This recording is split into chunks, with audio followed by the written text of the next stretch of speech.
All right, and now you should have gotten a little booklet that had a bunch of papers in it when it came with your book. This provides instructions on how just to maintain your book, how it operates, things you should be aware of. First 2 pages is for anyone who wants to actually solve the puzzles and interact with them, whereas the next pages kind of ruin the puzzles. So don't let someone trying to play with the book for the first time just go through all these pages right off the bat, because it will ruin a good chunk of the puzzles for them. But if they do get stuck, this is kind of a how-to guide on how to either unlock it or relock it and set it to your own puzzles and solutions, and how best to do that with each of them. So in there, though, you should find a bunch of little slips of paper.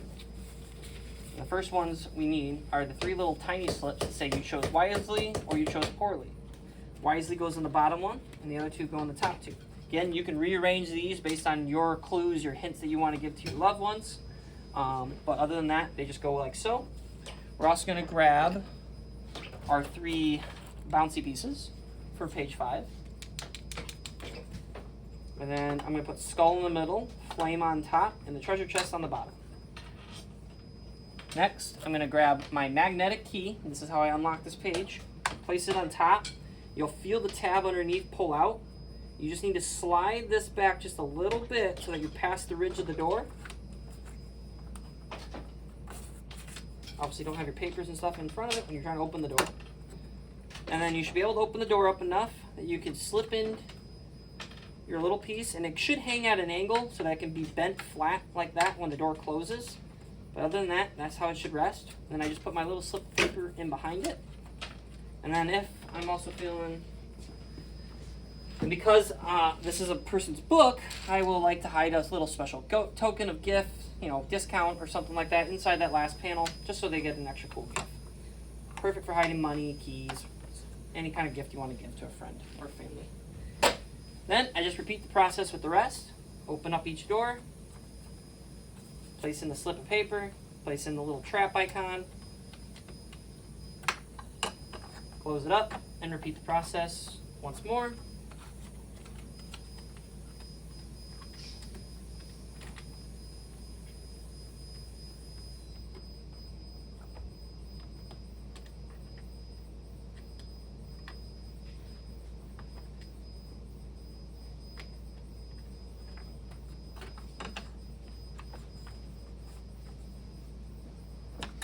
And now that page is locked, and we can move on to the next. Before I do so, though, I do want to grab a little bit of sandpaper.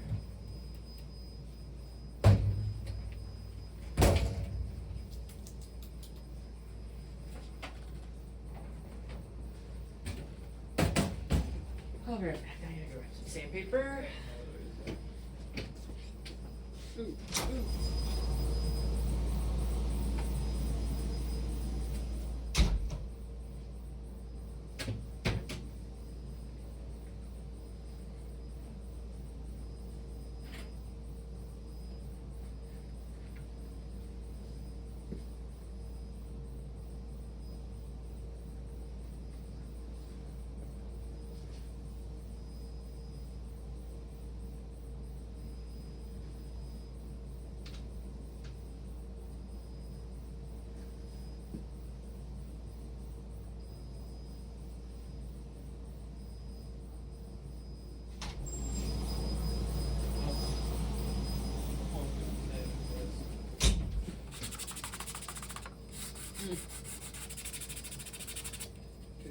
Oh, yeah, it's the same thing.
I will say this, Clorox wipes do actually work pretty well.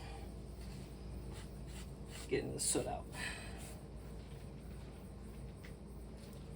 It's just not preferable ideally because it does add water, but once you heat it up a little bit, it should be fine. All right, so I'm also gonna sand the back side of the Storytext panel.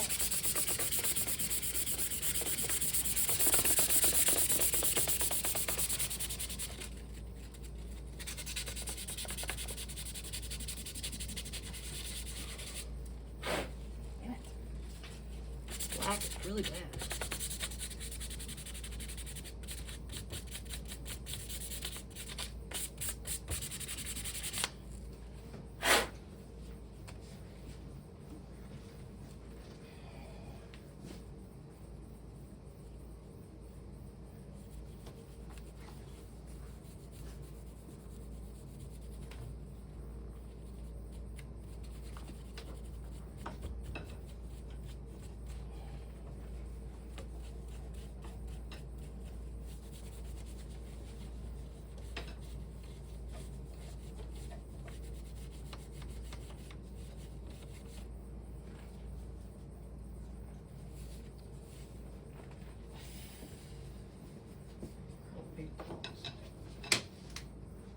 Oh shit, come on.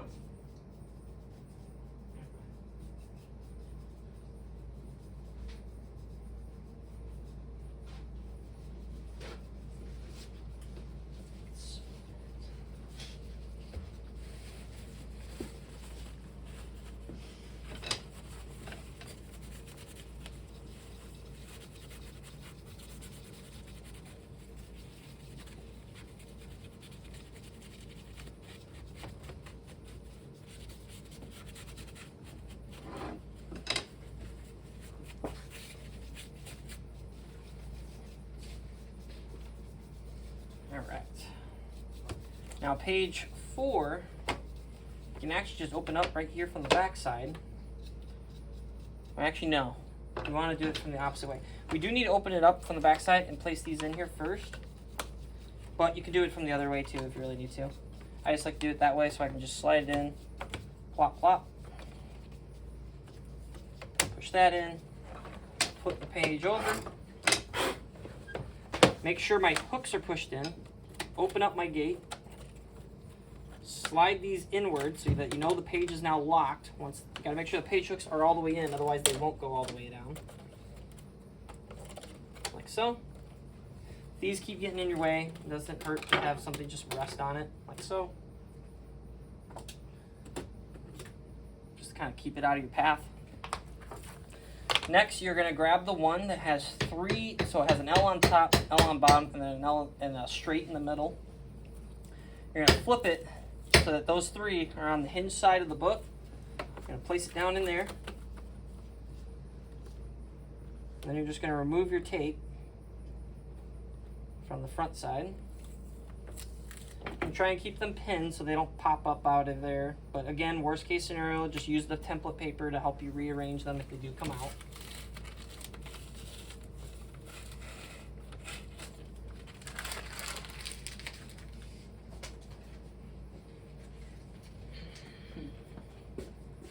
Next, we have this one, and we want these 2 holes to be on this side of the book. So flip it like so. Place it down in. You kind of like push in on the edges just to make it actually sink down in there sometimes. Also, it might just be that the tape is holding them apart a little too much. So if you take the tape off and then move them around a little bit, they should just drop into place.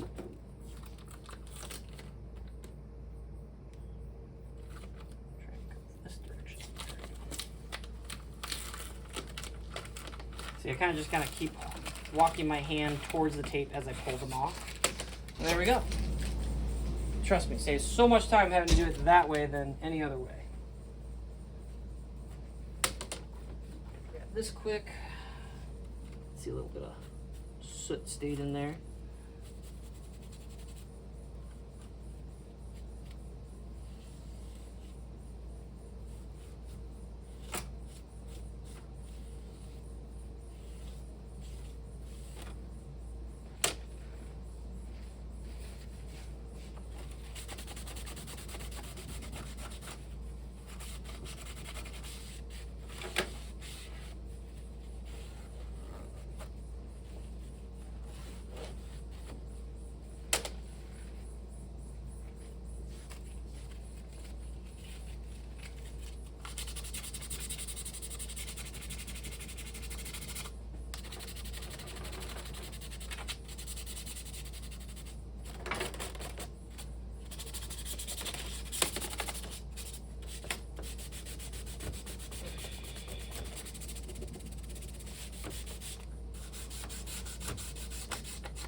Now before we lock this page fully,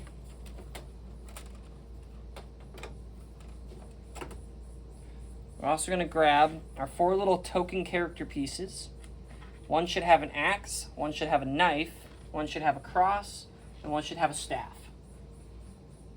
And it goes knife in the top right, axe in the top left, cross in the bottom right, and mage in the bottom left.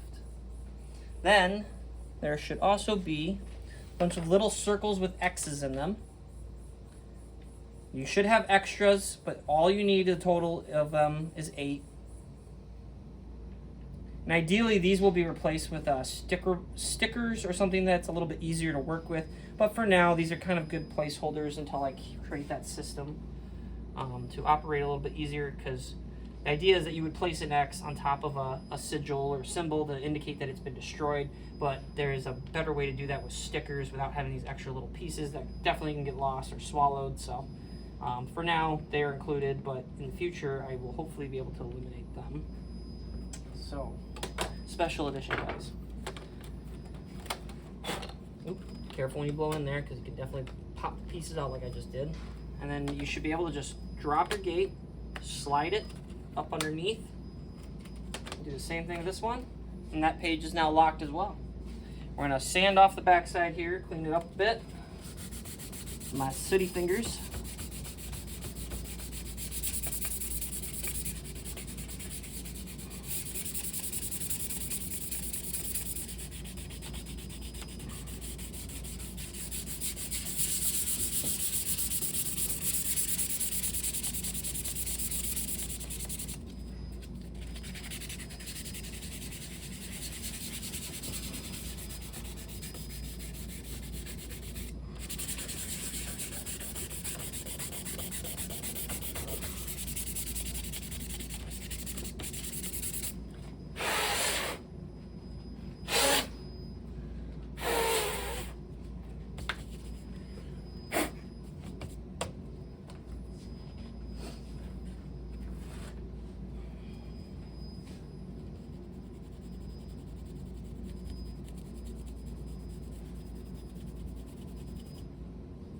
Definitely helps taking a wipe and just really hitting these sooty edges with that. And then coming back in real quick with a paper towel, dry it off so it's not soaking too deep in there.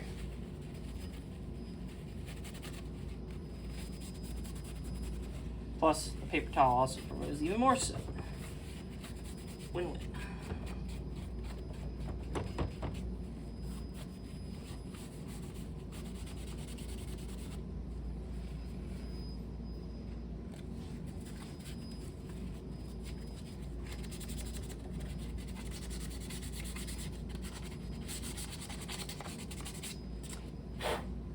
Okay. So page 3 has already been locked, especially if you followed along with the video completely, all the way from start to finish. Sand off all this excess soot.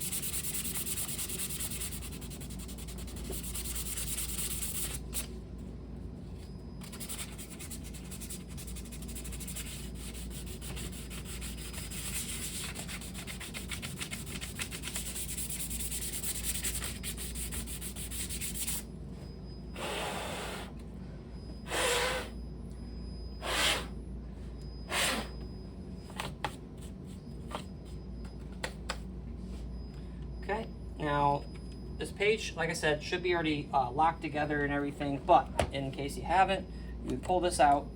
This is the way that you would start with the page too. So I'm not messing everything up that I've already got in there. I'm just gonna open it up from the back side and just lift. It comes out. This is actually where you want to take the page off, the whole page. It's just easier to operate with it. But you would make sure that your magnets at the top and the bottom, that they're actually magnetized in there. Make sure that these red bolts are pushed out so that your page chips can go in and out. And when you're putting this on,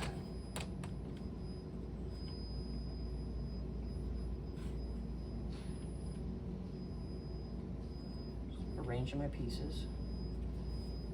You want to hold it flat. Take this page. Kind of a little cautious of how you place things in there, so you're not upsetting the balance. But then you should be able to just flip her over, insert onto its spine, like so. Insert that back in. The page is attached. I'm going to hook it on, lock it, and then to lock it, I just push these pegs or bolts back in, like so, and it should be locked. Now, if this page is unlocked when it arrives, that could be because maybe these freely move too much. So if you do get that page, just shove them over. The challenge of the puzzle is to do it with the magnets. I obviously get that you can cheat at any point, but Scout's honor, show that you can do it with the magnets. All right, so moving on. Quite a bit of silver.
Okay.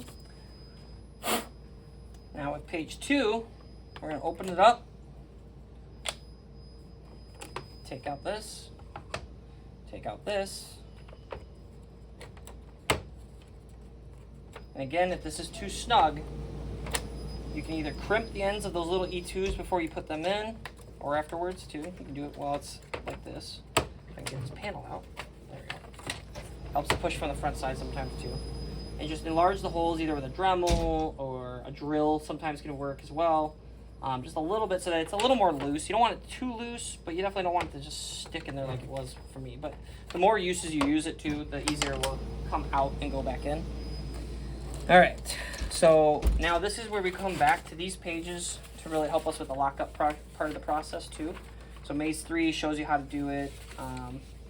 Maze 4 shows you the general orientation of everything as well as the placements of where things are supposed to go.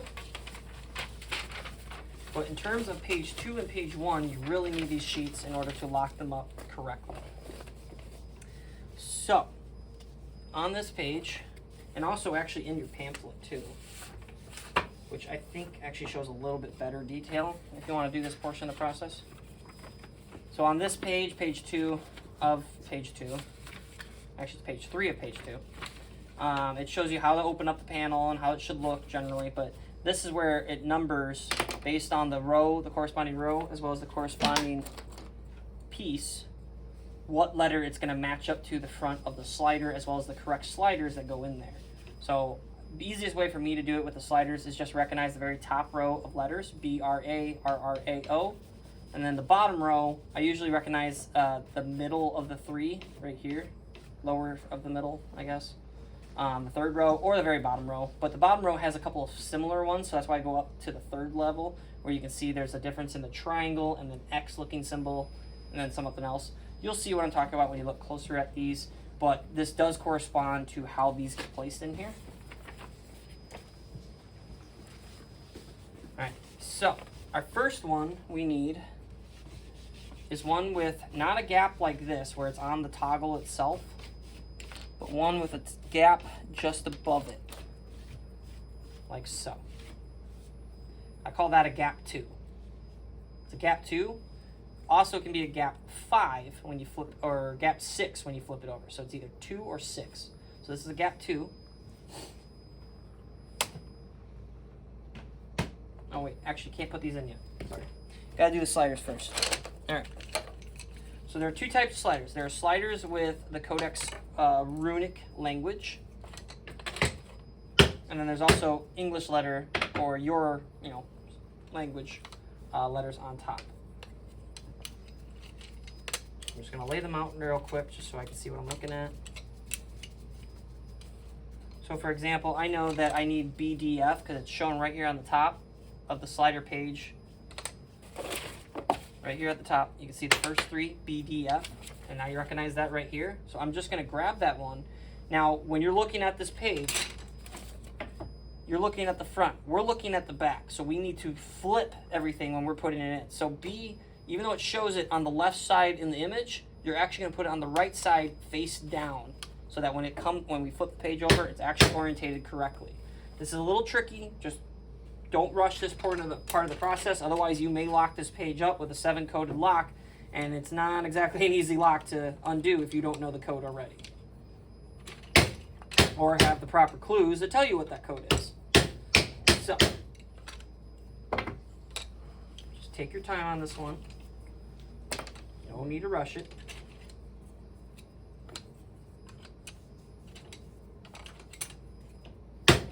And the reason there are so many extras of these sliders and you only need 7 on top and 7 on bottom is so that you can have other alternative options for spelling just about any word ideally. And if you don't have enough of the right sliders, you can always order more from us on our website. I will offer these eventually in the future. Right now, not just yet, but they will be available. All right. So my next one is RSV. I'm going to look for an RSV. There it is. I'm going to flip it over and slide right next to that B one that we put in there. AEI or AEIOU. So that one goes in next. That's number 3. Then we need 2 more RSVs. And there's those 2 right there. They go side by side, like so. Then we need another AEIOU. And then finally, we need an OPQ. And that goes in at the top. So now we have our top 7. Now we need to do our bottom runes. These can just be set off to the side. These are spare parts that you can use later on for your own puzzles. All right, so because you can only see the bottom 3 in this one, it's easiest to find the bottom row first and then look at the third row up, because that's where they all differentiate from each other more or less. So bottom one, I'm looking for this one. Should have this little symbol at the top. Kind of looks like a bee with a bent over leg. People tell me they look like dancing men. It's a guy who's got his 2 legs sticking straight 90-degree parallel to his body like standing on his head. But mainly down at the bottom, you're looking for one that looks like this, and then this. This is your first slider, and it's going to go just like you flip it, and it's going to go on the right side so that it's on the left side when we're looking at the front, but it's going to go under the B one that we put in there. We're going to move on from there. Okay, so now we're looking for one with an X looking symbol in the 3rd slot right here, and it also has a Z looking thing on the bottom. X, Z. That's your second slider. Goes in right next to the first one. And now we're looking for an A instead of a Z. I mean an A instead of an X in that position, but there's still a Z at the bottom, but now it's an A looking symbol. And that goes in next. Then we're going to look 2 more X's, just like those RSVs. So these are the RSV conversions of them. So there's an X and an X in the third slot, and a Z and a Z in the bottom. Place those side by side in the middle.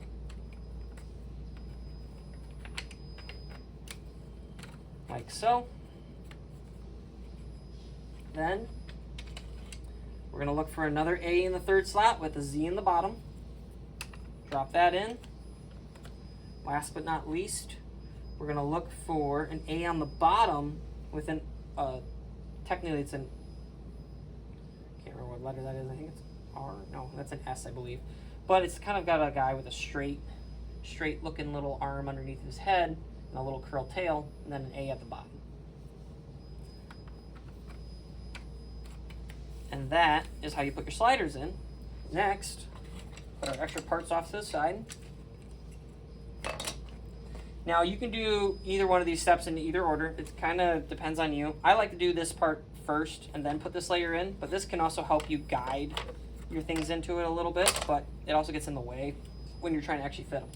So our first one that we need is not a slot 3, which is where the slot's matching with the square edge. We're looking for the one with the slot just above the square edge. And that's going to go on our, because again, we're doing the flip side, so this is going to be on our back. First one on the right side is slot 2. Then we need a slot in the center, or a fourth slot. Center slot is what I call it. It's the only one that looks like this.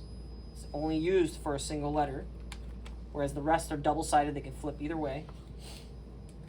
Then we need 2 1 slots, or first slots. And that's what these look like. First slot, they can also become the 7th slot. So first slot, we're going to put it at the top. Put this one at the top. We're going from that direction over. Now we need a slot 3, which is also known as a slot 5.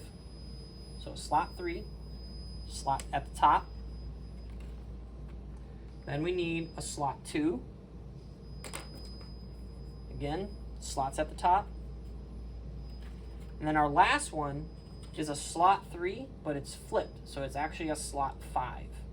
And that goes towards the bottom of the sliders. Now, you should be able to align them all like so that their gaps line up with that little opening there. We can drop this layer in with the sanded sides towards the front of the page, so face down when you're putting it in. And if it doesn't quite drop in, it's because one of your sliders is just a little too far over. You should just do that.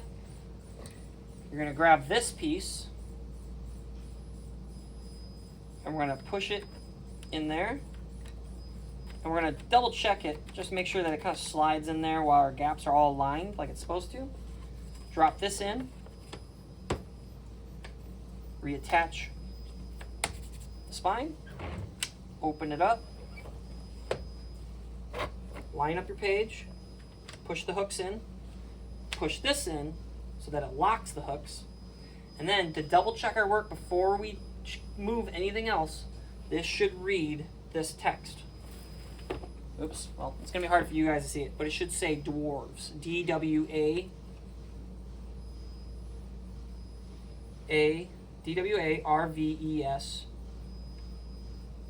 And this viewer needs to be in the center of the top 2. Now, to explain why you have 3 different options and why this can move, this is so that this puzzle can be much, much more difficult if you wanted it to be. I try to keep it as simple as possible, but you could do all kinds of breakdowns of codes where you could say slot 1, slot 2, 3rd row over, 5 letters down, and you build a code off of that or something like that. But these give you options to really interpose, juxtapose, multi-ciphers, doing a Caesar cipher or a numerical cipher, that sort of thing.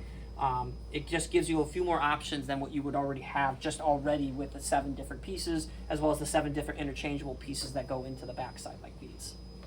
All right, so now that everything's locked, I just push my sliders in, push those up. I also like to put them in the center too, just so the person who is puzzling doesn't have to try and guess which one I was trying to put it on. But because of shipment, these can move too when they're assembled.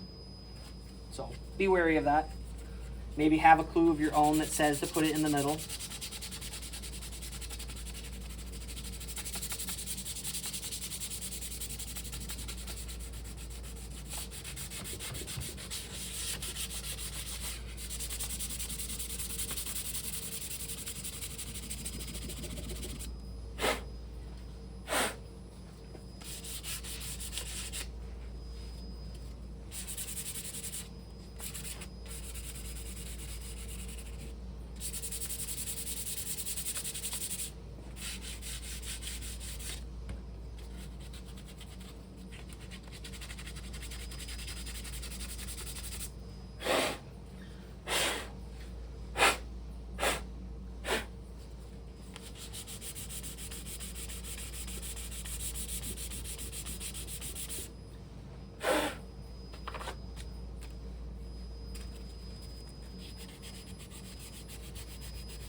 All right.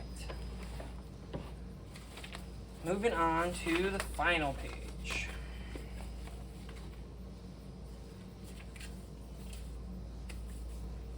Okay, so I'm going to pull this out, sand that off a bit, cleaner.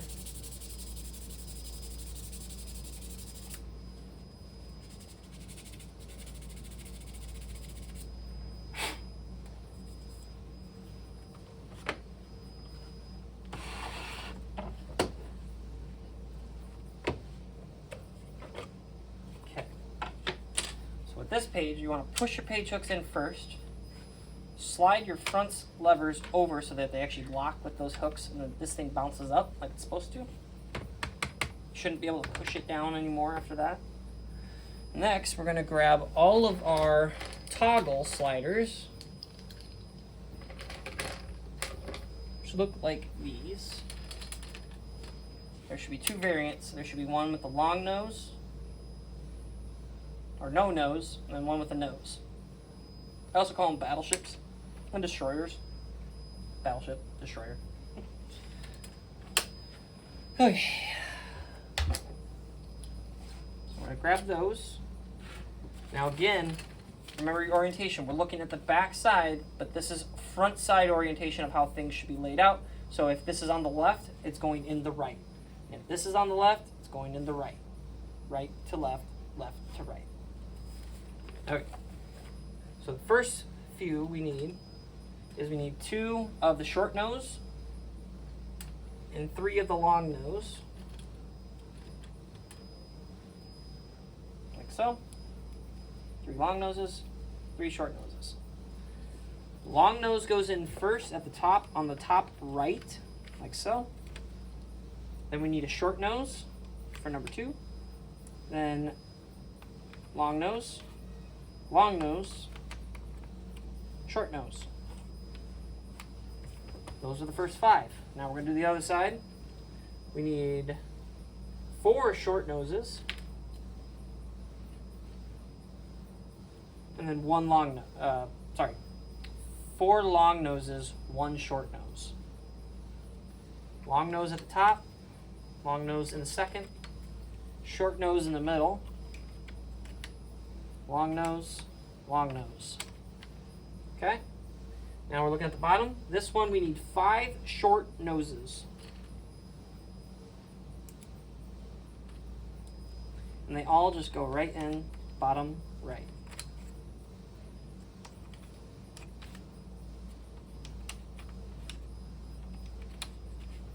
Okay?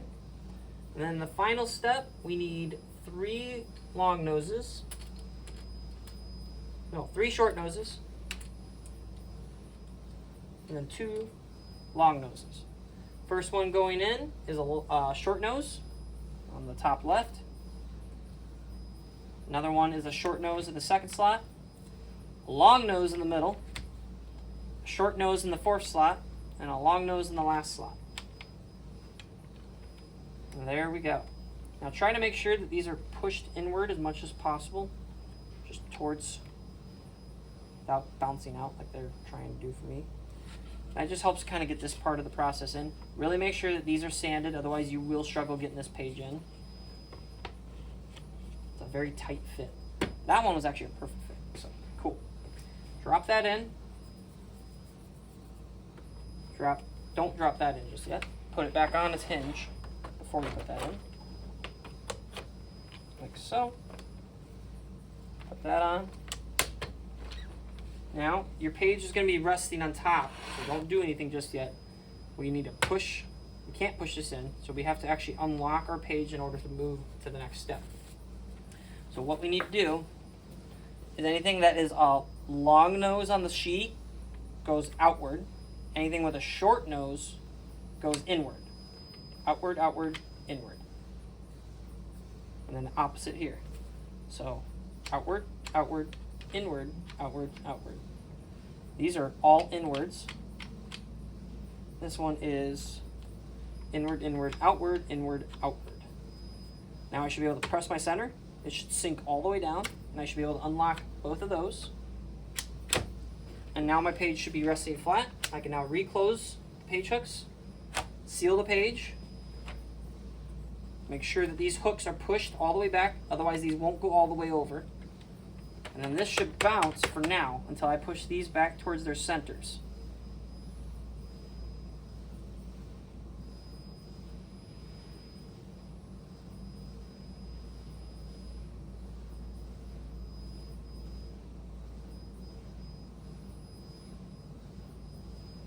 And then, for the final step, or almost final step, I guess it's second to last final step, we gotta find our corresponding toggles that go on top with the right symbols in the correct orientation, because we are facing the front now, so we don't have to worry about being flipped or anything.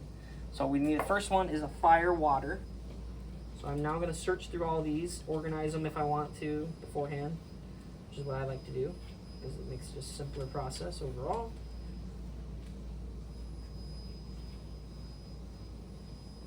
So bear with me 1 second while I do this.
Good news is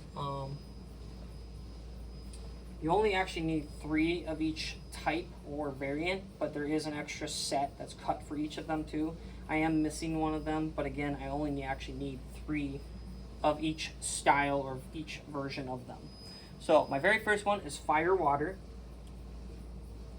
I'm just gonna put that right on the top left. Beautiful. And then move on down from there. Wind and mountain.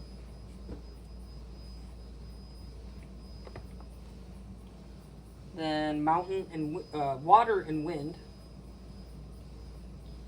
You do need to make sure that you put in the correct order, otherwise your riddles will not work. Water, mountain.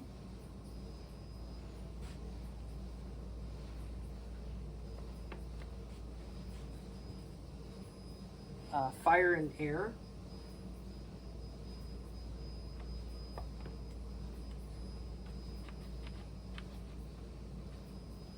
And don't worry if they don't go fully flush, that's fine. It's actually to help kind of make them stay snug and actually have be able to stay on there without falling off during transit or anything like that. Fire and water is your next one for this top. Then water and wind.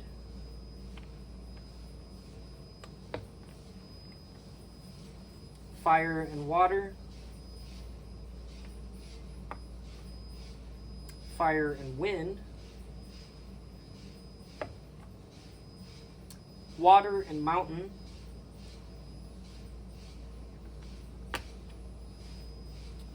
Water and wind.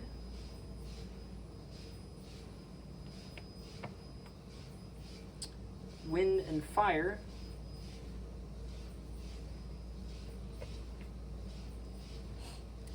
Water and fire. Water and mountain.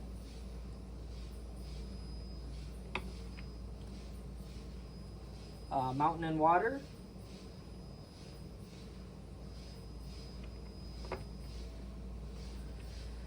Then mountain and water again for the bottom left. Bottom right, I mean. Bottom top right. Then water, fire. Then fire, mountain. Wind and water.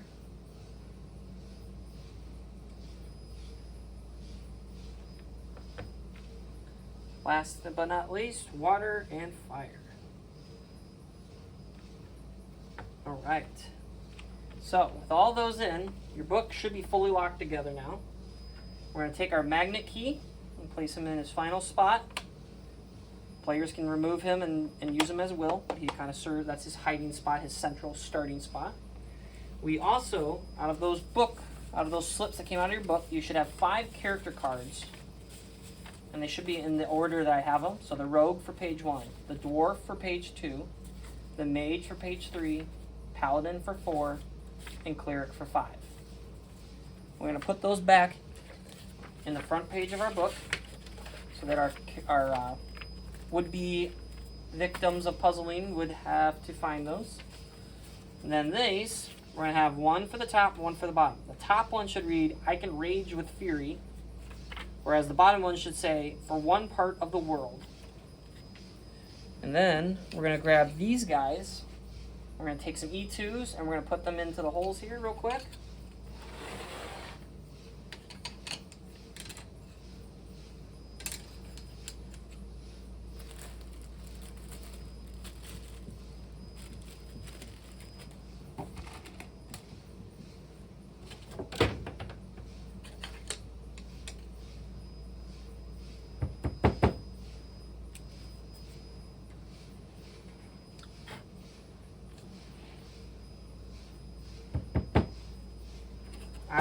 Hammer the E2s into the backside of the white piece, the main text panel, the one with engraving on it.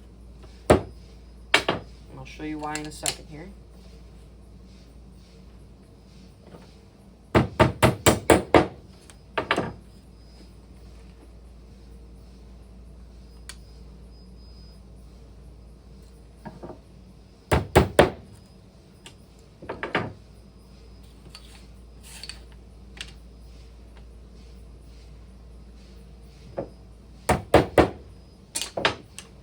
Okay, and then we're just going to place those on. We want the good side of the red piece facing towards us, while the good side, or the engraved side, is face down on the white piece. And then we're just going to lightly tap. Make sure you got the hole aligned.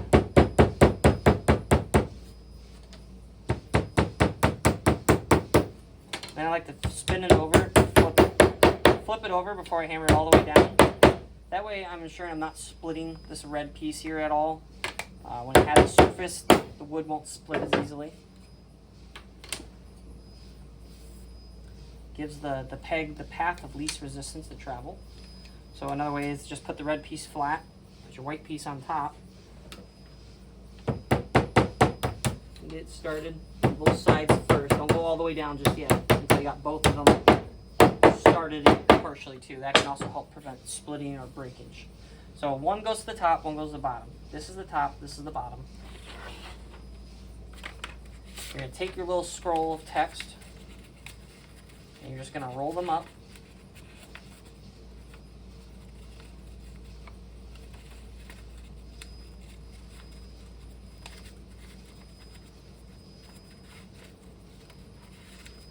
Try to get them as tight as you can and then just flatten them a little bit. That way they don't unroll, but they also go under here and stay flat. So repeat the process. Again, Rage with Fury at the top for one part of the world at the bottom.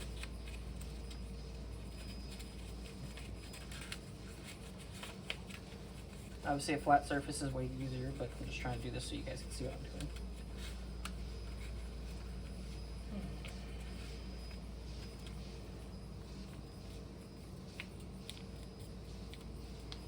And then place them in there.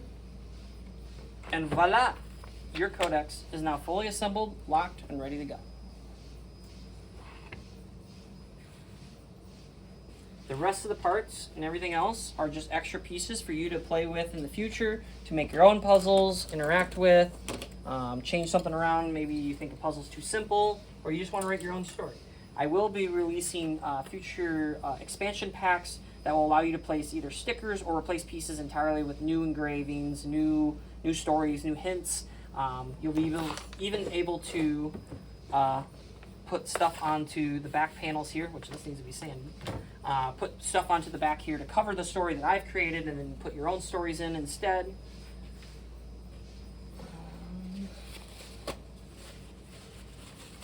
But other than that, just make sure your book's nice and clean and begin puzzling. So, thanks for watching.